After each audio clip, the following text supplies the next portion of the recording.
hermoso día que nos ha presentado nuestro Señor. Este es el clima, sí me gusta. El lunes no sé, pero ahorita tengo, y sabemos que muchos de nosotros tenemos amigos y familiares allá en el norte. Yo tengo familia allá en Chicago, en Indiana, en esas áreas, y está como que nunca quisiera vivir ahí, que Dios no me, al menos que Dios me mande, ¿verdad? Pero le damos gracias a Dios que vivimos en el sur de Texas, porque esto no es algo que nos acostumbramos. No estamos listos para el 113 grados, ¿verdad? Lo podemos usar para evangelizar, ¿eh? Si no te gusta este calor, no te va a gustar en la eternidad, si no te arrepientes, ¿verdad? Pero le damos gracias a Dios por estar aquí esta mañana. Quiero que vayamos a Lucas, capítulo 6, versículo 46, el Sermón del Monte. Este título lo titulé "Para saber quién es quién, hay que fijarse primero". Es algo que escuchaba a mi papá decir mucho, y me recordé lo que Cristo está diciendo, ¿verdad? Y es para saber quién es quién, hay que fijarse primero. El domingo pasado estuvimos estudiando el resumen del sermón de nuestro Señor Jesús en el monte, registrado en Lucas.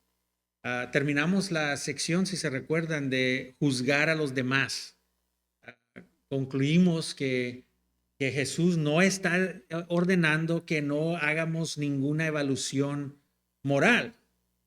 En cambio, nos dice que juzguemos, pero que nos aseguremos de no hacerlo con una actitud de juicio, condenando y con falta de amor y misericordia.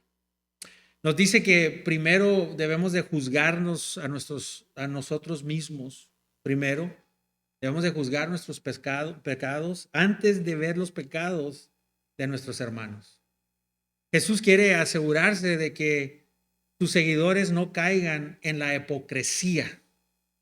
Está difícil, ¿verdad? Lo que nos está diciendo nuestro Señor Jesucristo. Aquí en el versículo 42, Cristo dice: hipócritas, saca primero la viga de tu ojo y entonces verás con claridad para sacarle la viga que está en el ojo de tu hermano.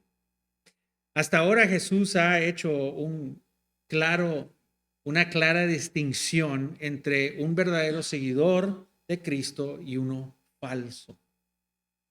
Jesús se asegura de que no haya nadie que se pueda esconder detrás de nada. La palabra de Dios debe de ser una doble filo de exponernos, ¿verdad? Y eso incluye la clásica: hoy tú no sabes mi vida, Dios conoce mi corazón, nomás Dios. Y ahí te escondes detrás de eso y nadie te puede decir nada. Termina esta sección con el versículo 45, si se acuerdan. Dice que el buen hombre del buen tesoro de su corazón saca lo bueno, ¿verdad? Y dice que el hombre malo del tesoro de su corazón saca lo malo, porque de la abundancia del corazón habla su boca. Acompáñenme, aquí vamos a leer. Me voy a concentrar en el versículo 46, pero para tener contexto, vamos a leer hasta el 49.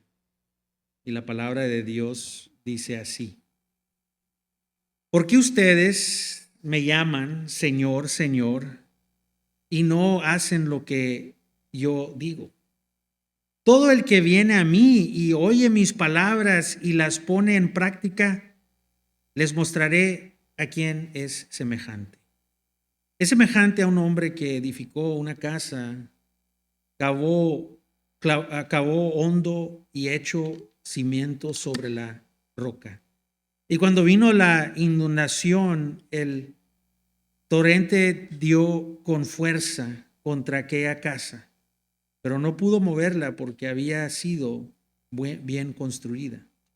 Pero el que ha oído y no ha hecho nada es semejante a un hombre que edificó una casa sobre la tierra sin echar cimiento, y el torrente dio con fuerza contra ella y la y al instante se desplomó. Y fue grande la ruina de aquella casa. Vamos a orar. Padre Celestial, te damos gracias, Señor, por tu palabra. Y en este momento sabemos que llegamos a este texto que es difícil. Hemos estado escuchando la palabra de Dios y el sermón de nuestro Señor Jesucristo y sabe que son unas cosas difíciles, Señor, pero te pido que nos des corazones humildes, mentes captadas a ti, que nos des sabiduría de la más alta para poder tener entendimiento. Te pedimos, Señor, que nos des ese deseo de escucharte, Señor, porque lo pedimos en Cristo Jesús. Amén.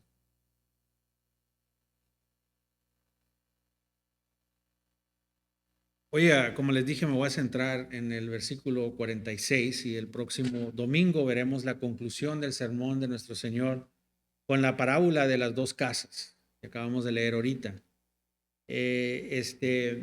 Para saber quién es quién, hay que fijarse primero. Solo tiene que observar de cerca un rato y eventualmente se revelará el verdadero fruto de una persona. Si no produce ningún fruto bueno, entonces no es más que una higuera tupida. Nuestro Señor Jesucristo, vimos anteriormente que habló del higo, que estaba bien tupido, pero no había nada de fruto. Y nuestro Señor Jesucristo nos dice que cuando un higo no da fruto, no sirve más que para leña. Jesús nos da esta descripción, ¿verdad?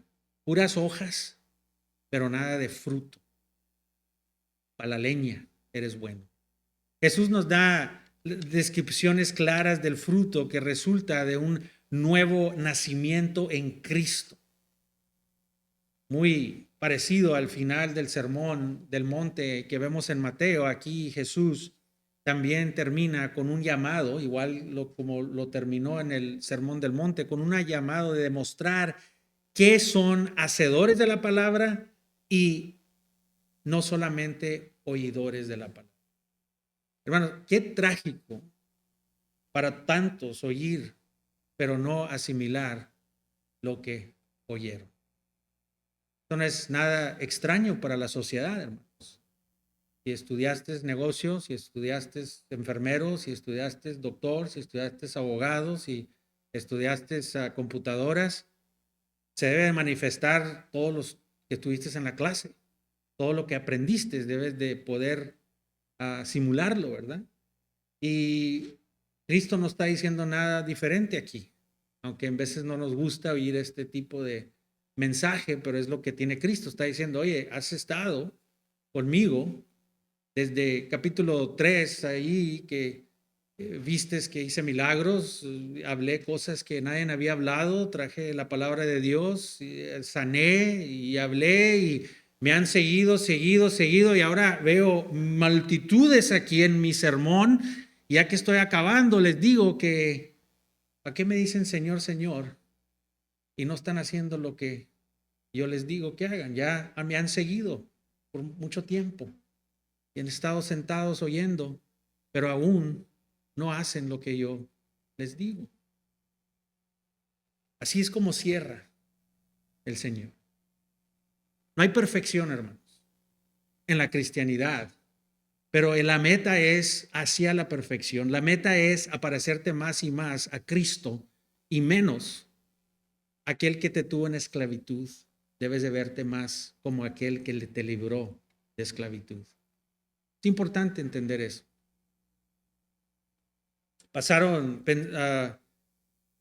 En veces pensamos profundamente en Jesús y ponemos hasta cosas en medios sociales. Estoy seguro que tenemos amigos que nos dan versículos y nos hablan bonitos y ay, qué bonito la palabra y qué bonita oración y qué bonito sermón o qué bonito cosa vi en los medios sociales o qué bonita cosa pusiste en el Facebook o qué bonito. Mira, pensar profundamente en Jesús no reemplaza la práctica de su palabra. Puedes tener una pasión pero no reemplaza la práctica de su palabra. La palabra de Jesús no es informativa ni académica. La palabra de Jesús es una experiencia real. La palabra de Dios está viva en la persona. En el contexto de su sermón aquí, en el versículo 46, Jesús añade la validez y la sinceridad de esas palabras, Señor, Señor. Quiere verificación, quiere verificar esas palabras, así que anhela hacer al hablar. Dice, oye, vienen todos y me dicen, Señor, Señor. Y ahora Dios dice, bueno, quiero ver si de verdad entiendes lo que quiere decir llamarme Señor, Señor. Quiero ver. Cuando hacemos lo que Jesús dice, por supuesto, lo hacemos por su gracia, que nos ayuda. No lo hacemos nosotros solos. Linsky dice, solo cuando hacemos lo que Jesús dice, por supuesto, por la gracia y la ayuda de Él, es realmente nuestro Señor y somos verdaderamente sus discípulos, buenos árboles que dan buen fruto. La mera projadibilidad al llamar a Jesús Señor no es el boleto de entrar al cielo. Así que en el versículo 46, Jesús dice, y ahora que ya sabes la distinción y los frutos de un verdadero seguidor, dice, ¿por qué me llamas Señor, Señor, y no haces lo que te digo? Nota, Señor, Señor no es alguna cosa que se les fue a los escritores o a los que estaban traduciendo del lenguaje griego a esto. Señor, Señor, con la L mayor, ¿verdad? Indica un término cariñoso.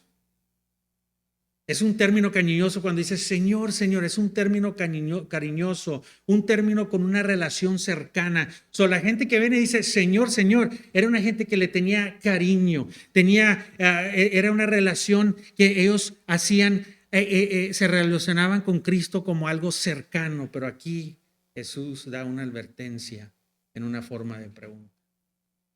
Ay, Diosito, ay, cariñosito, Señor, Señor.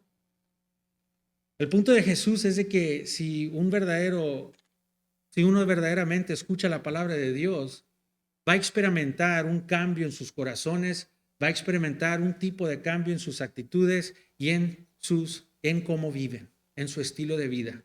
Van a cambiar cosas, no perfecto, pero van a comenzar a cambiar cosas. Creo que esta enseñanza es muy importante para entender la obra y la función del cuerpo de Cristo, que es la iglesia. Escuchen otra vez, oye, pastor, ¿de dónde salió esto? Bueno, nomás, esta enseñanza es muy importante para entender la obra y la función del cuerpo de Cristo en la iglesia.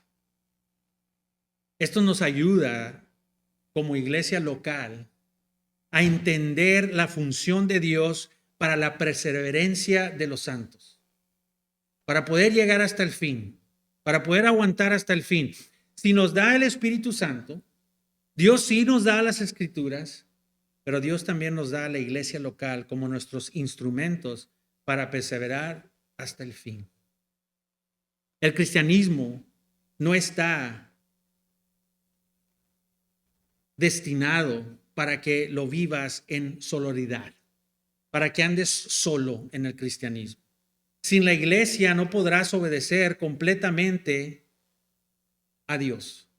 Sin la iglesia no vas a poder agradarlo o perseverar hasta el fin. No podrías cumplir con el ministerio de los unos y los otros que claramente están en nuestras escrituras.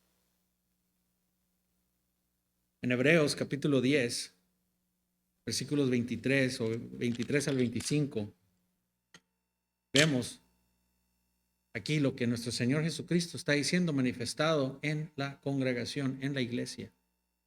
Dice que debemos mantenernos firmes, mantengamos, un grupo tiene que mantenerse firme en la profesión de nuestra esperanza.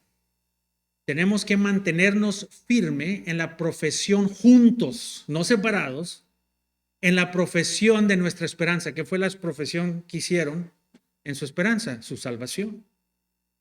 Dice que mantengámonos firmes en la protección de la esperanza sin vacilar, porque fiel es el que lo prometió. Importante. En otras palabras, debemos ser responsables de la salvación del uno al otro.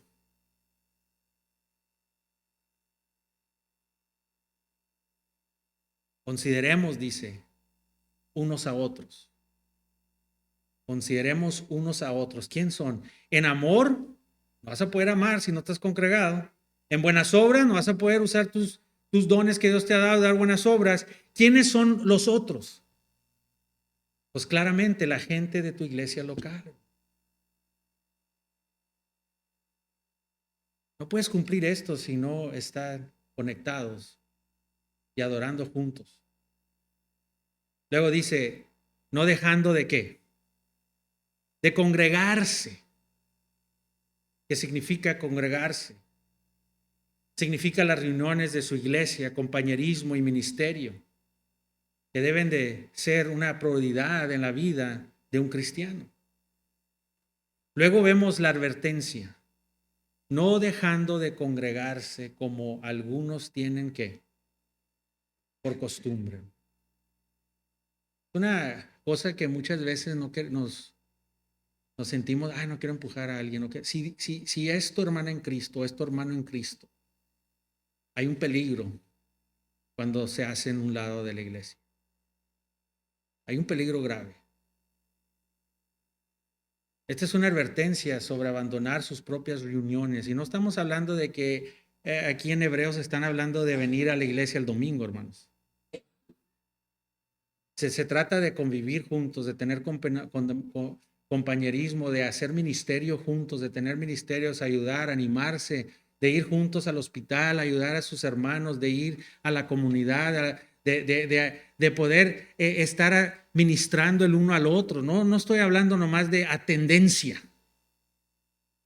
pero que haya una relación donde hayas hermanos en Cristo que se conocen, que están a contable uno al otro, que se aman, que oran por el uno al otro, que lloran juntos, se ríen juntos.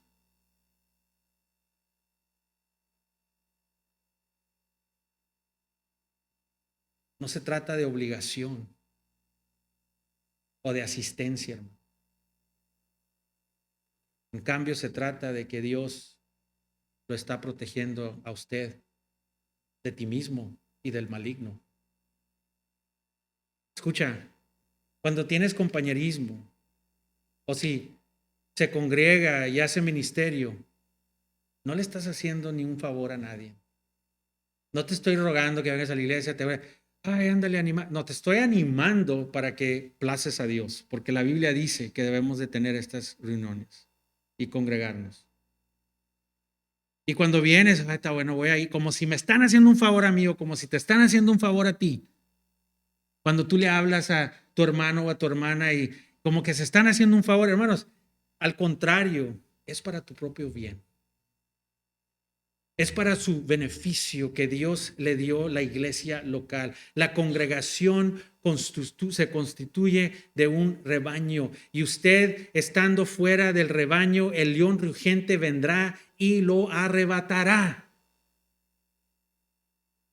No importa si eres líder o eres el cristiano más bebito. No jala así. Hebreos 3:12 nos enseña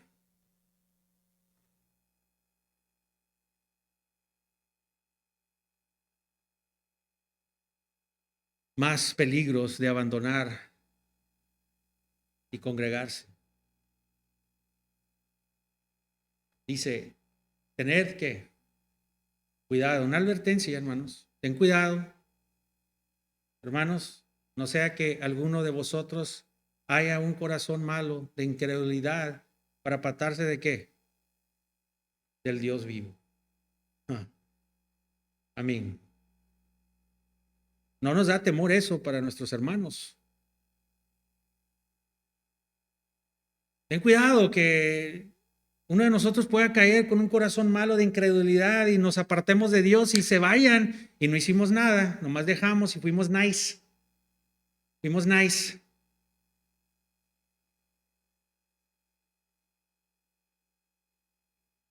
de apartarse del Dios vivo. En otras palabras, este peligro es una amenaza real, es algo real. Versículo 13 dice, antes exhortemos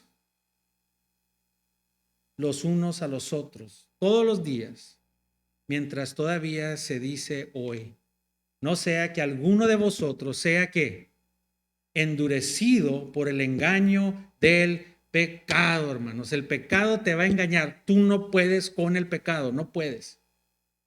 Tú puedes estar manejando y tienes todos los espejos y todo lo que tú quieras, pero hay unos lugares donde te ciegas y no ves.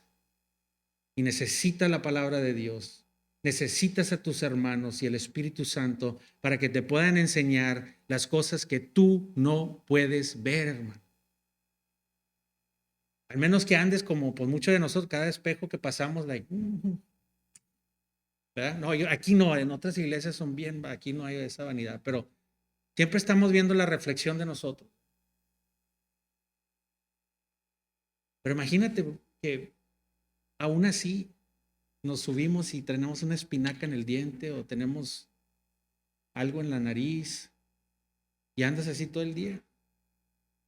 Y vas a ir a una junta y vas a dar, y de repente viene alguien y te dice, hey, traes algo aquí. Fíjate que no lo vi, fui al baño y no lo vi, fíjate. Necesitamos, hermanos, el Espíritu Santo. Necesitamos las Escrituras y necesitamos a la iglesia para poder ver que, hermanos, podemos ser engañados por el pecado. Todos. Pablo, Pedro, Santiago, todos. Porque ellos fueron engañados por el pecado. Si no tenemos cuidado y andas solo ahí sin congregarte, podrías engañar a vosotros mismos y ni siquiera verlo. Otra vez, no estoy hablando de venir a un servicio, estoy hablando de todo lo que requiere. Los ministerios, el compañerismo, el uno al otro, el llamarse, el textearse. Todos tenemos una relación con alguien y la necesitamos seguir teniendo. Tu relación no va a ser todo con una persona, vas a tener tu gente que te ama y tú tienes que ser esa persona que lo amas y ellos van a ser esa persona que te ama a ti. Jesús está señalando la responsabilidad de la iglesia aquí en su sermón. Y nos está diciendo, mira, hay tres cosas que quiero que sepan. Primero, como cristianos, debemos examinarnos a nosotros mismos y asegurarnos de tomar la viga de nuestro propio ojo. Eso es lo primero que nos está diciendo Cristo y eso es lo que debemos de hacer como cristianos. Y ahorita les voy a enseñar donde Pablo nos dice, 2 Corintios 13:5. Esto no es que esto está aplicado para el cristiano y para la iglesia. Primero aquí nos está diciendo como cristianos debemos examinarnos a nosotros mismos y asegurarnos de tomar la viga de nuestros propios ojos. ¿Por qué? En otras palabras, asegurarnos que no seamos hipócritas. Asegurarnos que no somos falsos maestros. Asegurarnos que no andamos mal. Luego, segundo, Cristo nos dice, una vez que hayamos hecho eso, tenemos que ir a exhortar, a corregir a nuestros hermanos, a animarlos, a edificarlos, a hacer buenas obras hacia ellos. Luego, tercero, tenemos la responsabilidad de proteger a nuestros hermanos, de alejarse y los tenemos que proteger de falsos maestros que los están influenciando afuera. Protegerlos de que se alejen del Dios vivo. Esa es la responsabilidad no del pastor solo, no de los líderes, la responsabilidad de cada cristiano. Por eso Efesios 4 dice que Dios te regaló a maestros y a pastores. ¿Para qué son? ¿Para qué? Para equipar a la congregación. ¿Para qué? El ministerio del uno al otro. Para eso estoy, para eso estamos.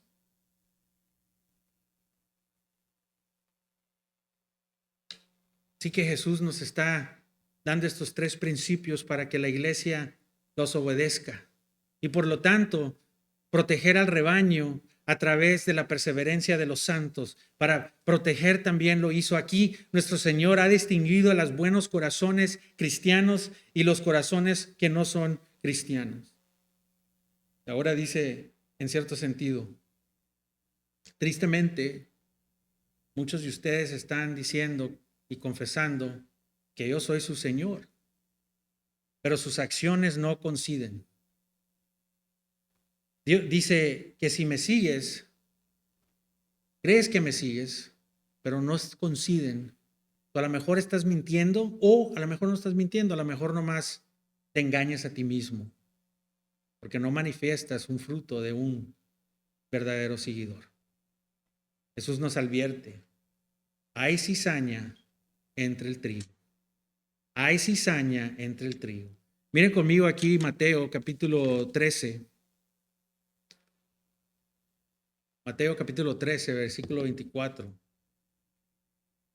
Y si vemos antes de esta parábola, Jesús dio la parábola del sembrador, donde ¿se acuerdan, verdad? Donde las tres tierras dan solo que servicio de labios.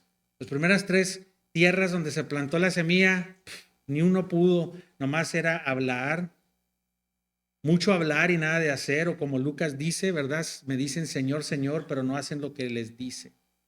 Solo el terreno 4, la tierra cuarta, fue la que verdaderamente tuvo una vida entregada a nuestro Señor Jesucristo y vimos que hubo mucho fruto, dice la palabra de Dios.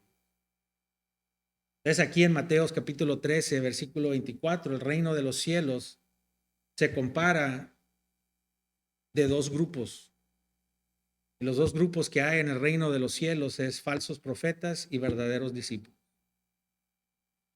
Jesús da la parábola del sembrador antes que esta para explicar a sus discípulos que Israel y muchos de los gentiles iban a rechazar las afirmaciones de Jesús sobre él siendo el Mesías, iban a rechazar el evangelio, iban a rechazar la buena semilla que Cristo trajo. Entonces aquí Jesús estaba corrigiendo las expectativas sobre el reino de sus discípulos. Pensaban que cuando el Mesías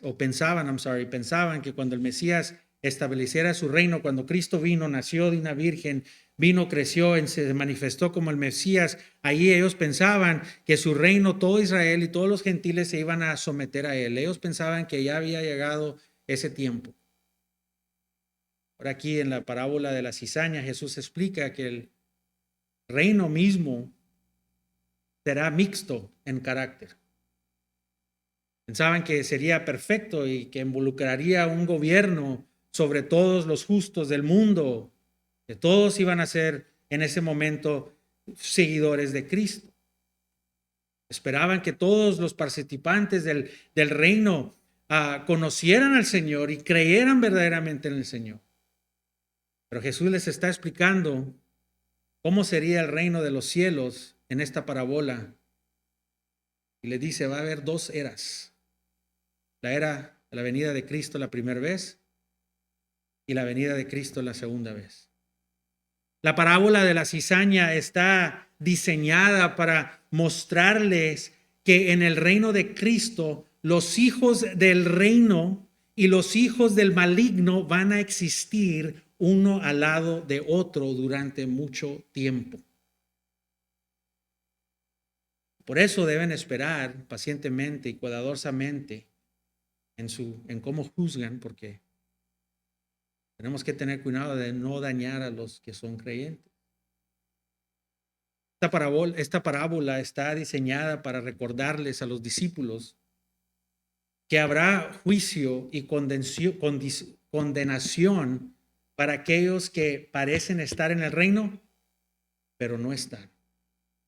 Esta parábola indica que habrá muchos que se identificarán como en el reino de los cielos, pero en realidad no son parte de él. Y punto aquí, el punto de Jesús en Lucas capítulo 6, versículo 46, es que los cristianos y la iglesia deben de diferenciar a las personas del reino de Dios, observando cuidadosamente Primero nuestras propias vidas y luego las vidas de los demás. Nunca debemos guiarnos solo por lo que la gente te dice. El hecho de que alguien te digan Señor, Señor, no significa que son seguidores. Primera de Juan, capítulo 4, nos dice que no creamos a todo espíritu, sino que probar los espíritus para ver si son de quién, de Dios. Juan dice lo que nuestro Señor le enseñó. ¿Y por qué? Porque habrá muchos falsos profetas han salido en el mundo. ¿A cuál mundo? El mundo del reino de Dios. No estamos hablando de los que son ateos y no, hay un mundo espiritual. Cristo vino, dejó la semilla, se hizo el reino de los cielos, pero hay cizaña. Hay cizaña. En la parábola de la cizaña se planta una buena semilla de la que podríamos esperar crecimiento de buenos frutos. En otras maneras, si tú eres en Cristo verdaderamente, esperamos que algo se parezca al que está dentro de ti.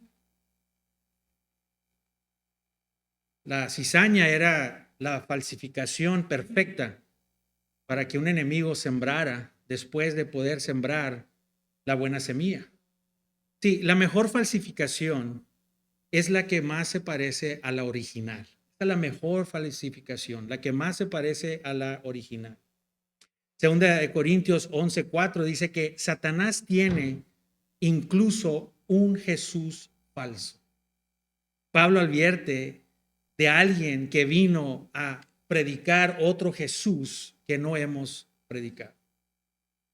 En Mateo capítulo 13, versículo 25, el verbo que se indica aquí, que nadie, que se había ido, ¿verdad? En la oscuridad, que se había escapado, es que se escapó completamente sin detección. Debemos tener cuidado y proteger a nuestros hermanos, especialmente a los débiles de la fe. Tienen que tener cuidado con cualquiera que venga a usted y predique a otro Jesús, como las sectas, como los testigos, como los testigos de Jehová, como los mormones, o peor todavía aún, como aquellos que se esconden detrás de las dominaciones cristianas, incluyendo los bautistas, hermano. Todos tenemos que tener cuidado. Eso, Pablo dijo, 2 Corintios 11:4, por eso dijo, Satanás tiene un Jesús falso, nos advierte. Otro Jesús que no hemos predicado, te lo predican. Estos son hijos del maligno que desean engañar con sus afirmaciones y te dicen, sí, yo también creo en ese Jesús, pero no es cierto.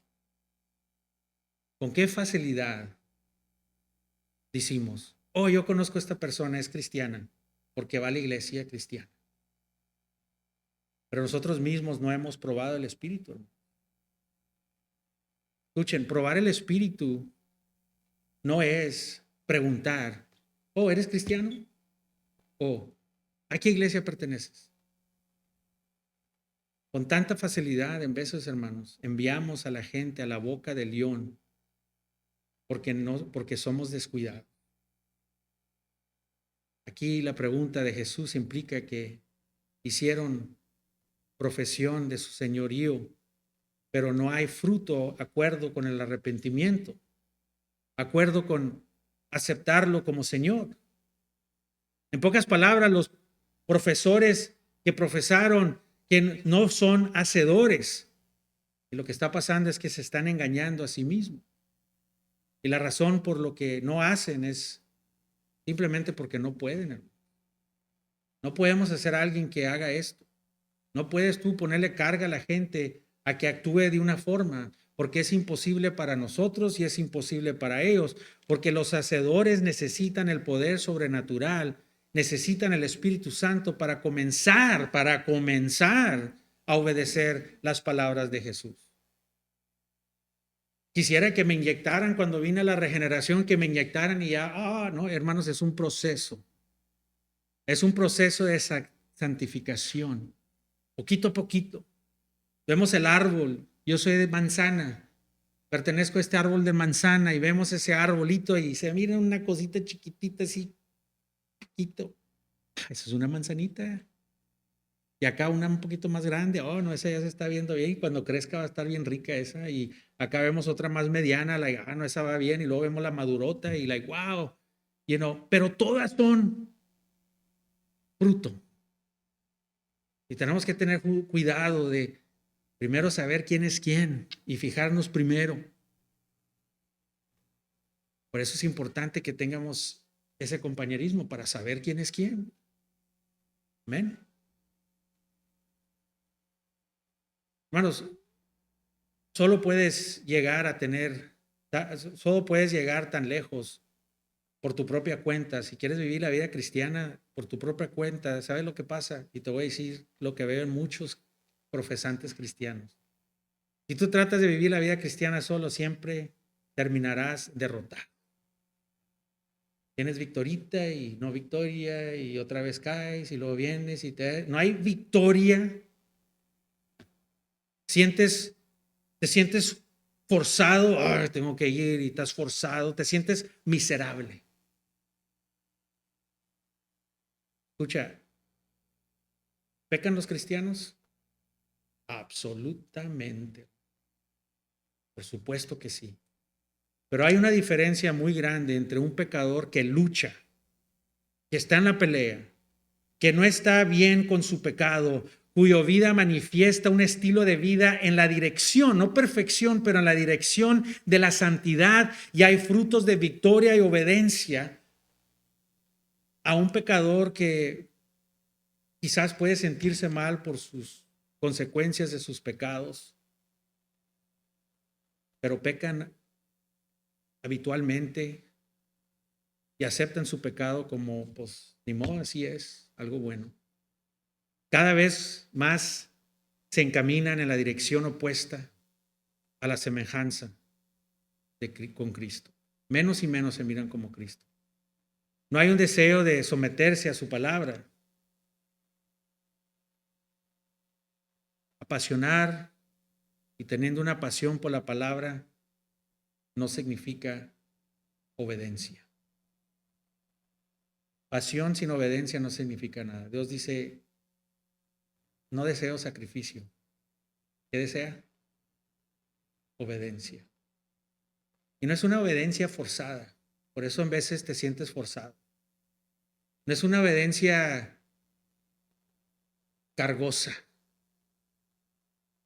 Porque si vas a ser miserable y no vas a tener victoria en tu vida. Vas a tratar tú de ser una buena persona, vas a tratar de hacer lo que los cristianos, Dios les ha llamado de hacer, pero no vas a poder porque es solo sobre el poder del Espíritu Santo. Nosotros no tenemos el poder de hacer eso, es por gracia, hermano.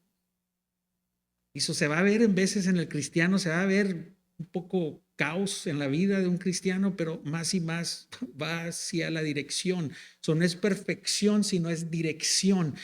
La meta es perfección, pero vamos a una dirección hacia la semejanza de Cristo. Esa es la vida cristiana, ¿no? La carne existe, el pecado profundo existe, hay batalla, pero batalla no es, pues no me congrego, no leo la Biblia, no hago esto, no trato de verdaderamente ser acontable, nomás vivo como yo quiero. Eso no es lucha, hermanos. Luchar es que estás luchando con la palabra, estás luchando con la hermandad, estás luchando, Señor, estás luchando en ser acontable, estás luchando en tu pecado, estás pidiendo ayuda, Señor, ayúdame. Eso es luchar, hermano. Y Dios te da la victoria si luchas.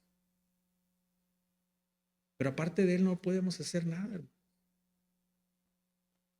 En Lucas, para que vean nomás, hermanos, y entiendan un poco de cuando vemos estos textos de Cristo, nuestro Señor, que nos dice, aquel que no odie a su madre, a su padre, a su hijo, a su hija, a su esposa, a su esposa, ¿qué estás diciendo, Señor? ¿Verdad? Pero no está diciendo, obviamente, que los odiemos. Él todo lo que está diciendo es que yo soy primer lugar. Y todo lo demás, a lo mejor la gente te va a acusar de que, ay, mira, ¿por qué Dios y por qué no mí? Y todo lo que te estoy diciendo es que mi anhelo y el anhelo para ustedes que tienen hijos que no son casados, los solteros, varones y varoncitas, o no sé cómo, varones, no, damitas, no sé, mujercitas, no sé. Busquen a un hombre que ama a Dios y ayúdenlo a que ese hombre ame a Dios más que a ti. Hombres, busquen una mujer que ama a Dios y que tu vida sea para que ella ame a Dios más que te ama a ti. ¿Por qué te voy a decir esto? Eso es lo que yo pido para mis hijas. Porque si agarras un hombre que ama a Dios y tu meta es que ese hombre ame a Dios más que a tu propia esposa, hermanos, hay veces que mi esposa me dice que la amo, me dice, es que este amor me quedo yo asustado porque yo sé cómo puedo ser. No puedo ser un hombre difícil. Pero ella lo que está viendo es a Dios, las cosas en Dios que sabe, ese no eres tú, ese eres Dios. Ese es Dios. Y si mis hijas tienen un hombre que su meta es amar a Dios más que a nadie más, más que a ella va a ser amada como nadie más en este mundo. Nadie más te va a amar así, más que una persona que ame a Dios más que a nadie. ¿Quieres padres? Padres, hijos, si tienes padres que aman más a Dios que a ti, no lo tomes mal. Al contrario, tú tienes algo que el mundo no tiene. Tienes unos padres que te van a amar como nadie en este mundo te pueden amar. Esa es la meta, hermano. Y por eso la iglesia es tan importante, porque aquí Cristo está ya enseñándonos la estructura, o sea, ya puso la fundación, la roca, y ahora está echando los barrotes, y luego vienen los apóstoles y le ponen las tejas y el sheetrock y todo. Ahorita Dios está haciendo el esqueleto, tiene la fundación que es la roca y está edificando, y nos está dando una vistada de lo que es la iglesia. Y en Lucas 8, 20, 21 leemos, y dijeron, tu madre y tus hermanos están fuera y desean verte. Imagínate, Cristo amaba a su familia, hermano. Cristo amaba a su madre. La vemos en el inicio de la iglesia, ahí cuando Dios inició la iglesia, ahí cuando iba para la cruz y le dijo a Juan, te encargo a mi mamá. Ahora yo no soy tu hijo. ¿A qué le dijo? No, o sea, te encargo a ella, ahora es tu madre, es tu hermana en Cristo. Aquí estableció, yo ya vine a hacer lo que vine a hacer. Y aquí otra vez le dicen, mira, tu madre y tus hermanos están afuera y desean verte. Pero le respondió y les dijo, ¿quién son mi madre y mis hermanos? Dice, son los que oyen la palabra de Dios y la hacen. Si no amas y deseas congregarte con tus hermanos, si no amas y anhelas estar con ellos, no vas a anhelar estar en la gloria, porque con ellos vas a ser los que vas a estar por una eternidad. Y qué bonito que podemos tener oportunidad de traer a nuestros madres y padres y hermanos terrenales y tratar de unirlos, que sean nuestros hermanos espirituales, para estar con ellos para siempre. Fíjate lo que le dice. Así que vemos que Jesús puso a hacer la palabra más importante que escucharla habitualmente. Y la puso más arriba de todas las relaciones humanas. En otras palabras, un verdadero seguidor dice, Jesús es mi absoluto amo. Él está primero sobre todas mis relaciones humanas. ¿Es perfecto? No. La diferencia otra vez, hermano. En veces sin querer lo ponemos en sexto lugar, ching. Pero nos damos cuenta, Señor, estoy mal, ven. Y no estamos bien con eso y queremos ponerlo en primer lugar. Luchamos para ponerlo en primer lugar. Todos tenemos esas batallas, hermanos. No te sientas arrotado porque, ay, híjole, no, hermano, sigue permaneciendo, sigue luchando.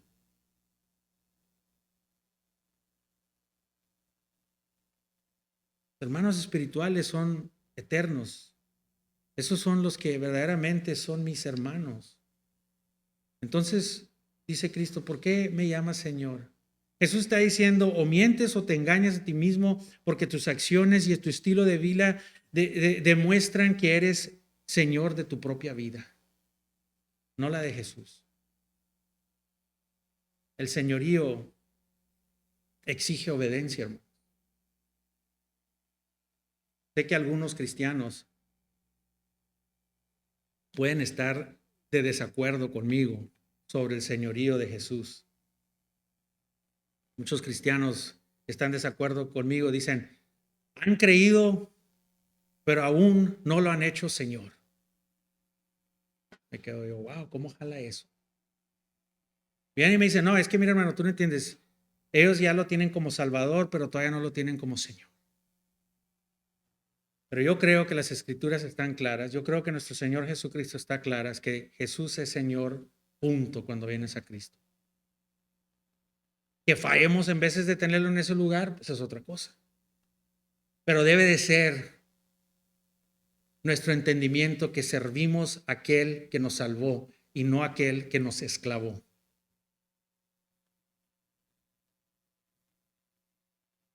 Profesar, creer y no apuntar a la obediencia completa es una profesión falsa que llevará a muchas almas al infierno.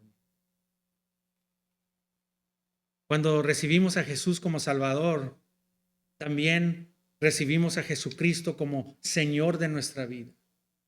Pablo, claramente nos dice en Romanos 10, 9 al 10, dice, si confesas con tu boca que Jesús es, ¿qué, hermanos? ¿Quién? ¿Estoy mal? ¿Estoy predicando algo falso? Porque hay cristianos que dicen, no, tú tienes una falsa creencia. Tienes que confesar que es Señor, hermano. Y crees en tu corazón que Dios lo levantó de los muertos, serás que salvo. Desde la iglesia primitiva, esta era un pecado común. Eso no es algo nuevo, hermano. Yo no sé por qué no lo vemos en las escrituras. Desde la iglesia primitiva, este era un pecado común. Profesar sin practicar era algo común. Jesús dio la advertencia más directa en Mateo capítulo 7, donde vincula la advertencia con las horribles consecuencias de profesar de Jesús como Señor sin profesar, sin tener regeneración. No todo el que me dice Señor, Señor, cariño, relación, venían bien confiados, que tenía una relación bien cañeroso con el Señor, entrará al reino de los cielos, sino el que hace que la voluntad de mi Padre. Entonces, no vas a hacer la voluntad de nadie si no es tu Señor y tu amo. ¿Yo por qué le voy a hacer lo que Él me dice? Si no es mi Señor. Por eso primero le tengo que hacer caso a mi esposa, porque es la jefa, o no se ofendan cuando tengo que pedirle permiso y puedo hacerlo. Versículo D. Que hace la voluntad de mi Padre, no en perfección, y lo repito, no en perfección, sino en dirección de su estilo de vida hacia la voluntad del Padre. Siglo 22 dice, muchos me dirán en aquel día de juicio van a venir, Señor, Señor, ¿no profetizamos en tu nombre? ¿En tu nombre no echamos demonios fuera? ¿Y en tu nombre no hicimos muchos milagros? Entonces les declarará, nunca os conocí. Conocer significa estar en el nuevo pacto con Él. Nunca os conocí, apartados de mí los que, aquí está la razón de que ellos están haciendo todo eso bueno, pero aquí estaba, practicaban, los que practican, hermanos, es bien importante esa palabra, aquellos que practican tiempo presente, habitualmente, haciéndolo, significando que no hay poder ni Espíritu Santo que les puede impedir de practicar porque nunca verdaderamente nacieron de nuevo. ¿Qué esperas si no tienen el Espíritu Santo? Constable, aquel comentarista, dice, su interés era principalmente la advertencia de Jesús a los discípulos para que aplicaran su enseñanza en sus vidas. Lo profesan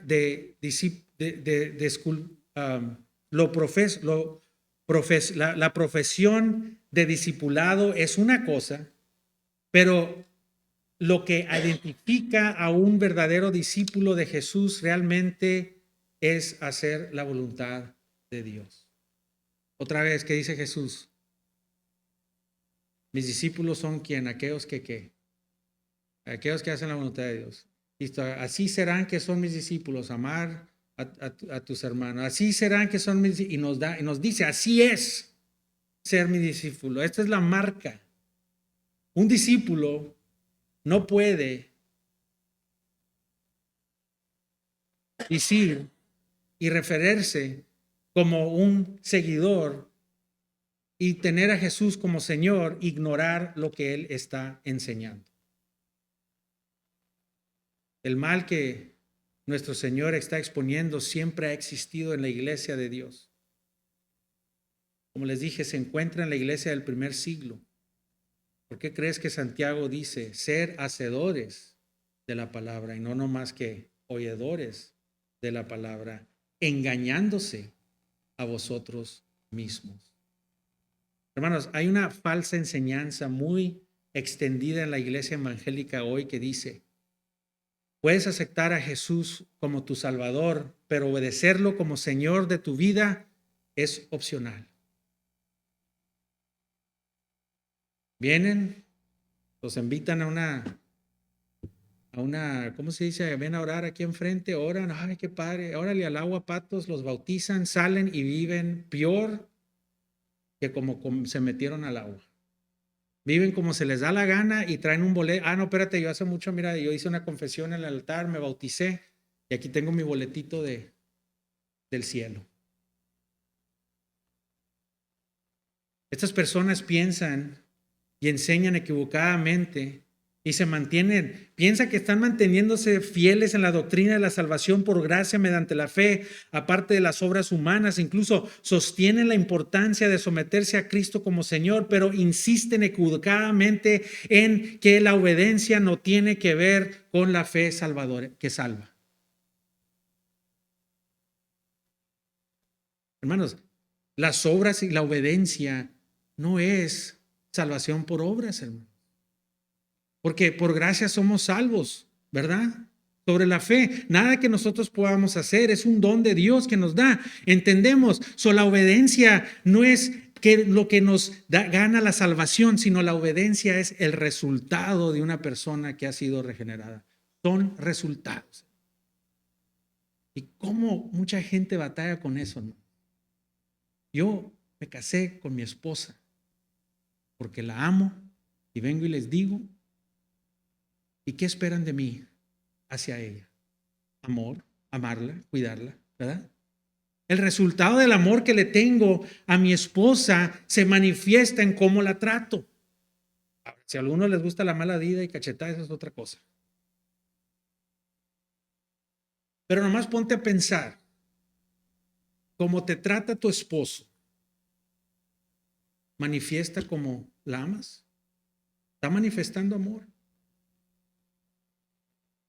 ¿Cómo tratas a tu esposo, esposa? ¿Manifiesta como amas? ¿Cómo tratas a tus hijos? ¿Cómo tratas a Dios? ¿Qué manifiesta? ¿Cómo puede ser tu Salvador? Y ve la gracia de lo que te salvó y todavía aún así no amarlo y obedecerlo y hacerlo Señor de tus señores. Si lo aceptas como Salvador, quiere decir que realmente no lo ves como Señor, no entiendes de qué te salvó y no tienes gracia ni amor para Él. Todo lo que hizo Dios por ti te salvó del infierno. Hermanos, Dios no vino a salvarte para el infierno nomás. Eso es un beneficio chiquito. Él vino para que puedas tener comunión con Él. Él vino para que puedas tener una relación, para que puedas tú regocijar de lo que Él tiene. Él vino y te da de lo que Él tiene, porque quiere tener una relación contigo, no nomás para el infierno, hermano. Si eso es lo que te trae, hay algo mal. Vino para expresar su gracia y poder amarlo y poder ver el Dios, el creador de todo, y lo ves. No puedes enamorarte de Él y someterte a Él. ¿Me vas a decir que entiendes que Él es tu Salvador y no entiendes que Él también es tu amo? Estas personas piensan equivocadamente, insisten, enseñan. Es posible que una persona crea verdaderamente en Cristo como Salvador, aunque nunca se ha sometido como Él, como el Señor. Esta enseñanza la dicen muchos pastores y maestros bien, con buenas intenciones, yo sé, pero se basan en una noción incorrecta de la naturaleza de la fe salvadora. Desafortunadamente, esto da una falsa seguridad a muchos que piensan que son cristianos, pero no son verdaderamente salvos. Las Escrituras clara en que sin santidad nadie ¿qué? Verá al Señor, Hebreos 12:14. La fe salvadora genuina siempre resulta en una vida, no perfección, aunque debemos de ser nuestra meta la perfección, pero no de perfección, sino de piedad progresiva en la manera en que vivimos. Se debe de ver algo, chispas de que se va progresando hacia Cristo, no hacia el demonio, hacia el infierno, hacia el pecado.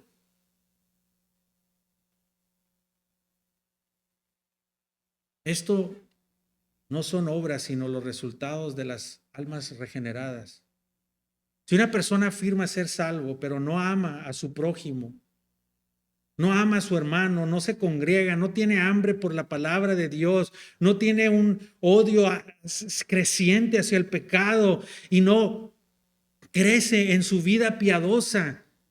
Una persona que verdaderamente no tiene, no estoy diciendo que no soy salvo, estoy diciendo, porque no sé, no estoy viendo a todos, pero lo que estoy diciendo es que necesitas examinar si verdaderamente eres salvo. Segunda de Corintios 13:5 dice, examinar a vosotros mismos. Si estás en la fe, examínate a vosotros mismos. O no sea, o no os reconocéis a vosotros mismos que ¿qué? Jesucristo está en vosotros. Es una palabra, mira, tu vida se mira como que no hay Cristo y tú dices que sí hay, entonces no reconoces que Cristo vive en ti, ¿por qué no hay fruto? ¿O no reconocéis que Cristo vive en vosotros a menos que en verdad estés ¿qué? Reprobado? Eso es amor, eso no es asustar, hermano. Eso es amor de Cristo que nos ama y nos está enseñando. Y quizás unos aquí que estamos salvos, como yo, entre más vemos al Señor, comenzamos a notar cosas que no habíamos visto. Sabes que yo no sabía que estaba en pecado, pero ahora ya sé. ¿Qué vas a hacer con eso? Fíjate, yo no sabía, ahora qué vas a hacer con eso. Para eso estamos, para seguir creciendo. No quiere decir que no eres salvo, pero si acaso estás aferrado que yo soy salvo y vas a ignorar lo que se predica, entonces, hermanos, chécate. Chécate. Porque no es un juego, hermano. Ver a una persona alejarse de Dios, ver a una persona en rebeldía, no es un juego. Es sangre que está en tus manos como hermano en Cristo, como en la iglesia estando, está en tus manos. Cuando Jesús llegue al fin de su sermón, en el que ha dicho unas cosas difíciles, Él enfatiza la necesidad de obedecer lo que Él ha enseñado. Toda esta gente lo siguió por muchos años. Y finalmente vio una multitud grandota en el sermón y dijo, oye, algo está mal. Me han seguido fieles, han oído la palabra fielmente, han llenado el estadio, porque obviamente han ido a decirle a la gente, han llenado el estadio, han hecho obras buenas, han hecho todo bueno, aquí está lleno, pero les digo algo, no estoy viendo el fruto. ¿Por qué me dices Señor, Señor? Y no obedeces lo que te digo.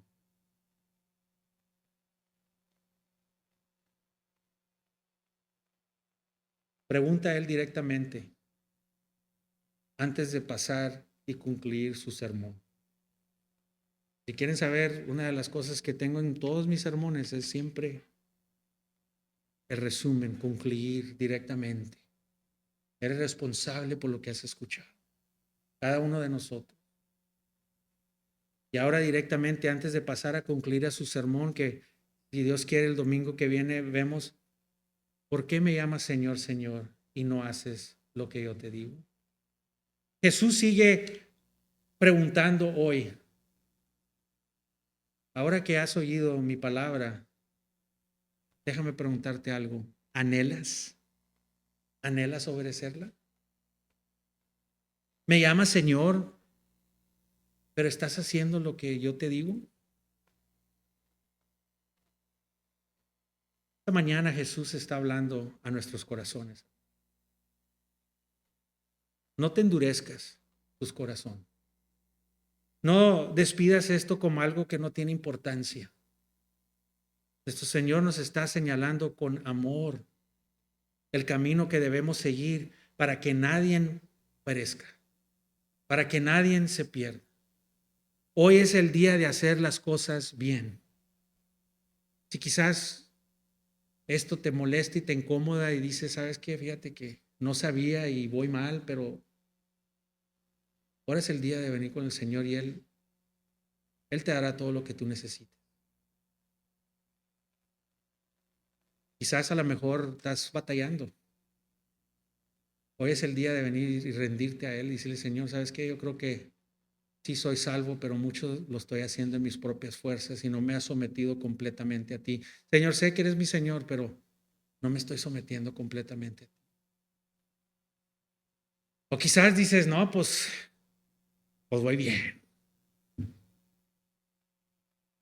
Ojalá que esto te abra el corazón y te enseñe verdaderamente que todos tenemos mucho trabajo que hacer todavía. Y si Dios no es tu Señor y tu Salvador, te pido que puedas ver su gracia y su amor y la invitación que te está dando esta mañana y diciendo, ven a mí, sométete. Y yo te daré un gozo y una paz y un amor que nunca has experimentado. Tráeme tus cargas, ven a mí. Mi yugo es liviano, ven a mí.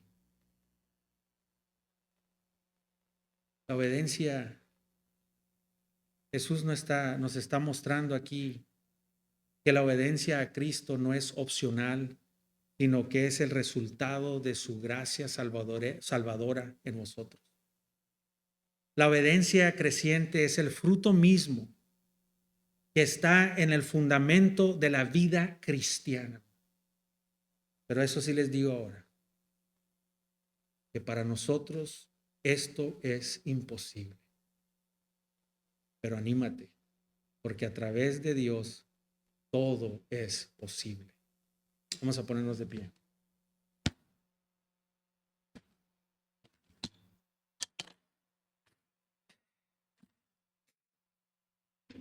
Señor, te damos gracias, Señor, porque pues obviamente, Señor, tu palabra nos debe de incomodar en un sentido como decían los grandes de la historia, si no has sido incómodo en un sermón, no has escuchado un sermón. Y esa incomodidad viene con una certeza, viene con un consuelo, siempre con un consuelo. Nos incomodamos, pero Dios nos ofrece consuelo. Ese incomodo no es para atraernos más fuera de Él, sino nos debe de traer a Él y poder venir a Él y que nos dé ese consuelo que necesitamos tanto de ti, Señor. Perdónanos como iglesia, Señor, porque pues nos falta mucho, Señor, en el ministerio del uno al otro, Señor, pero si queremos obedecerte y ser mejores en eso, primero tenemos que venir y someternos a ti completamente. Y no ver lo que la gente está haciendo, no está haciendo, sino ver cómo nosotros podemos hacer y ser obedientes, Señor. Y que podamos decir que aquí en Loma Alta, Señor, se practica este tipo de compañerismo, no nomás asistencia. Que Loma Alta sea un lugar donde el rebaño se sienta como que, mira, yo me iba, pero me estiraron y me jalaron y no me dejaron ir. Me hablaron con amor, pero con verdad. Y que podamos enseñar y manifestar la gracia de Dios. Y que podamos ser una luz al mundo, Señor. Que el mundo pueda ver las características de la gente del reino, Señor. Que no seamos falsos, pero que podamos, Señor, agarrarnos de ti. Que, Señor, cada obra que tú comienzas la vas a acabar. Y te doy gracias, Señor, porque tú nos das tu palabra para ponernos en el lugar en el que debemos de estar. Quieres matar nuestra gloria para poder comenzar a glorificarte a ti, Señor. Y te doy gracias, Señor, por esta palabra. Te pido por cada uno que está escuchando, Señor. Tú sabes dónde ellos están, Señor. Tú sabes sus batallas. Y yo sé, Señor, que hay muchos que están dolidos, están heridos, Señor, que están pasando por cosas difíciles, Señor. Te pido que esto sea un consuelo para ellos, Señor. Que puedan ver qué amoroso eres. Gracias, Señor, te damos por tu palabra. La ponemos en tus manos, que tú des el crecimiento, Señor, porque lo pedimos en Cristo Jesús.